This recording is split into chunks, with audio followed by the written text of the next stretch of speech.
5 conseils pour mieux communiquer dans sa relation. Bonjour à toutes et à tous et bienvenue, je suis Esther Valentin, votre coach spécialisée en vie sentimentale et aujourd'hui je vais aborder avec vous 5 conseils pour mieux communiquer dans sa relation, comme je vous l'ai dit en introduction, en titre de cette vidéo. Pourquoi ? Parce que les relations humaines, elles sont finalement grandement entretenues par la qualité de la communication. La communication verbale, évidemment, la communication paraverbale et la communication non verbale. Le paraverbal, pour rappel, c'est le ton que, par exemple, que vous allez donner à vos phrases, à votre manière de communiquer. Le non verbal, ça va être une gestuelle, une attitude, c'est tout ce qui n'est pas par la parole. Et là, on va voir des conseils de communication, en tout cas sur le verbal, parce que c'est vraiment par là qu'on tente le plus de s'exprimer auprès de l'autre, auprès de notre partenaire. Donc je vais mettre les pieds dans le plat tout de suite avec le premier conseil, ça va être de prendre conscience, en tout premier conseil pour mieux communiquer, prendre conscience de ses propres filtres.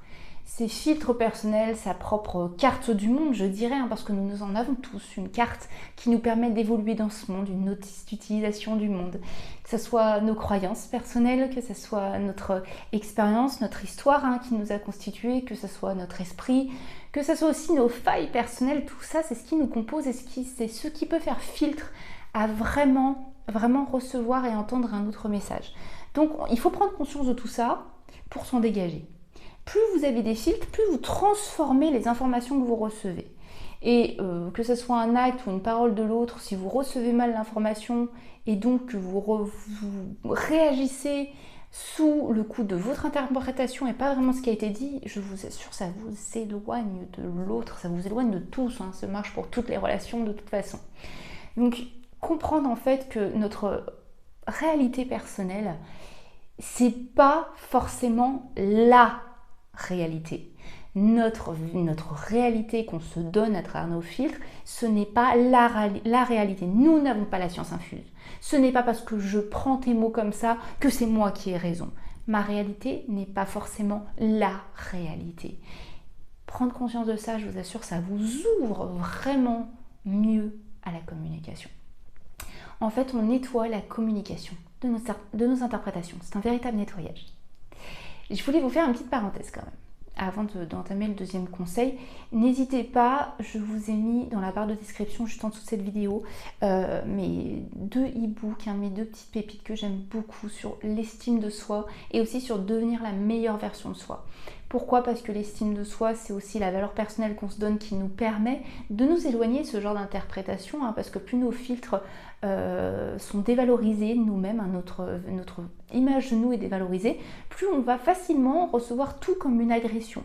On va avoir l'impression que tout est tourné contre nous parce qu'en fait on ne fait que chercher ce qu'on tente déjà de trouver, et si on veut se trouver les preuves qu'on n'a pas de valeur parce que c'est ce qu'on pense, je vous assure qu'on va tout recevoir des messages du monde, de notre partenaire, comme étant une preuve de ce qu'on pense déjà. Donc l'estime de soi, c'est important. Et l'autre e-book est sur devenir la meilleure version de soi qui, elle, pousse ce travail encore plus loin, où on change vraiment tous les aspects de sa vie, où on est en plein pouvoir, on est pleine actrice, plein acteur de cette vie. N'hésitez pas, les e-books sont gratuits, sont téléchargeables juste en dessous de cette vidéo. Et si vous voulez aller voir un petit peu plus loin, les formations que j'ai mis plusieurs mois à construire sur ces 2 sujets, je vous invite sur mon site web Esther Valentin Coaching, à la page formation, vous trouverez toutes les infos. Mais je ne vous en dis pas plus, je vous laisse gérer cette partie-là, vos actions, ce que vous ferez, ce que vous investirez pour vous, c'est en votre pouvoir. Moi, de mon côté ici, je vous fournis les 5 conseils pour mieux communiquer. Et le deuxième conseil pour mieux communiquer, ça va vraiment être d'avoir une bonne communication avec soi-même. Il n'y a pas de secret. Et oui, je le dis tout le temps, je pense que je le dis quasiment à chaque vidéo récemment, tout démarre de soi et la relation se construit à partir de soi. Donc pour mieux communiquer, il faut vraiment savoir s'écouter. Je vais tout simplement vous dire comment chercher à parler avec une autre personne quand on ne sait pas sincèrement ce qu'on veut. On parle avant même de savoir ce qu'on cherche vraiment. Je vous donne un exemple, quand je dis t'es jamais là à mon partenaire, imaginons, c'est un exemple qui me vient. C'est quoi le message en fait que je cherche à faire passer ? Quel est mon but à travers ma communication ? En fait, clairement, généralement, sous ce genre de reproche, dans l'exemple que je vous ai fourni, ça pourrait être j'ai envie qu'on se voit plus souvent, j'ai envie de partager plus de temps avec toi, j'ai envie qu'on partage plus, tout simplement. Et là, en fait, on ne sait même pas, on n'a pas pris le temps, on a dégagé ce qui venait, on a dégagé cette information qui nous envahit, et paf, on cherche à communiquer en le balançant à l'autre, tiens, gère ça, et s'il te plaît, prends-moi en main. Et ça marche pas.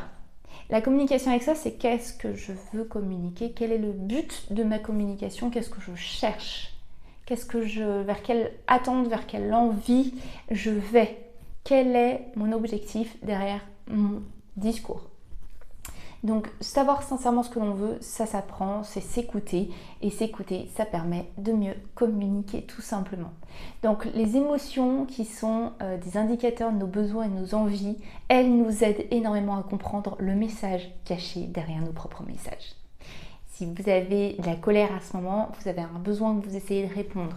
Si vous avez de la tristesse, il y a quelque chose, vous avez besoin d'encouragement, vous avez besoin de soutien, et il va falloir l'exprimer mieux que ça.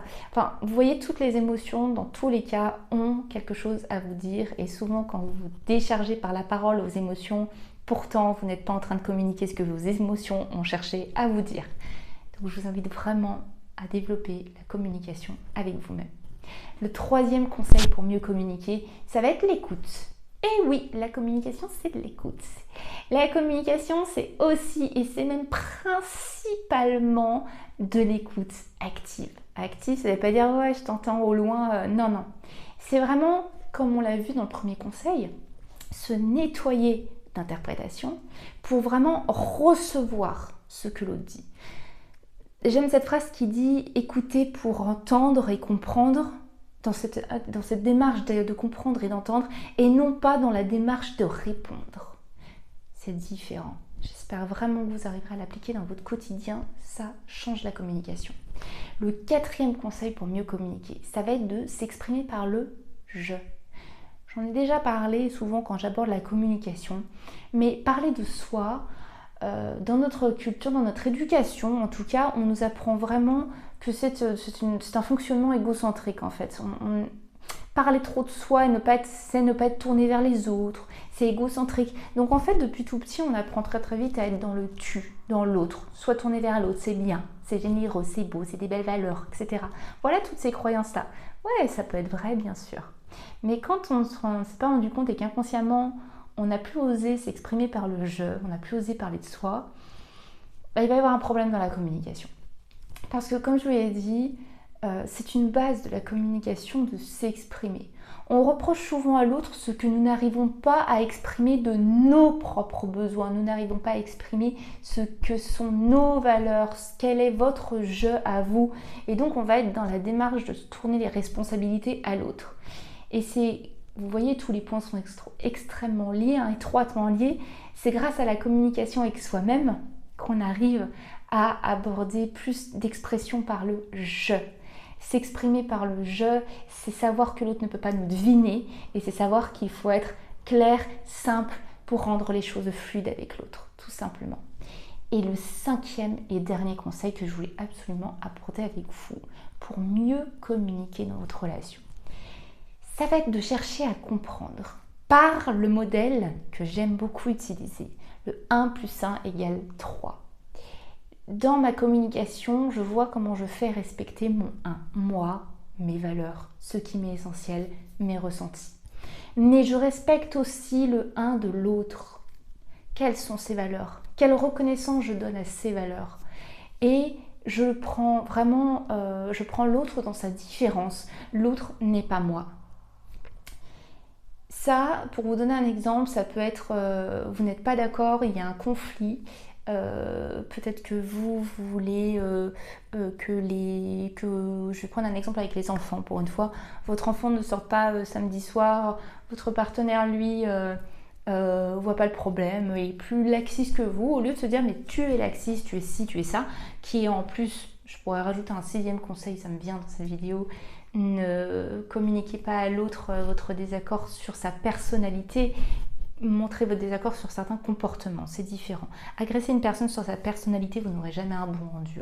Par contre, mettre en avant qu'un comportement ne nous convient pas, ça va déjà être plus productif. Bon, on le réabordera dans une autre vidéo. Là, ça va être dans mon exemple de dire, mais quelles sont mes valeurs? Quand tu ne dis pas les mêmes choses que moi, quand tu dis autre chose. Moi, ce que je veux faire respecter dans mes valeurs, dans cette approche, mes valeurs, c'est peut-être que je veux que mon enfant soit reposé et soit investi dans ses études, parce que pour moi, les valeurs de réussite professionnelle, de bien-être sont importantes, et c'est ce que j'essaye de transmettre par exemple à mon enfant, dans mon exemple. Et voilà ce que j'essaye de faire par cette approche. Toi, je comprends que tu as la valeur de la souplesse, que tes enfants passent des bons moments et soient heureux, et que tu te sens aimé comme ça, reconnaissance du un de l'autre et de ses valeurs personnelles.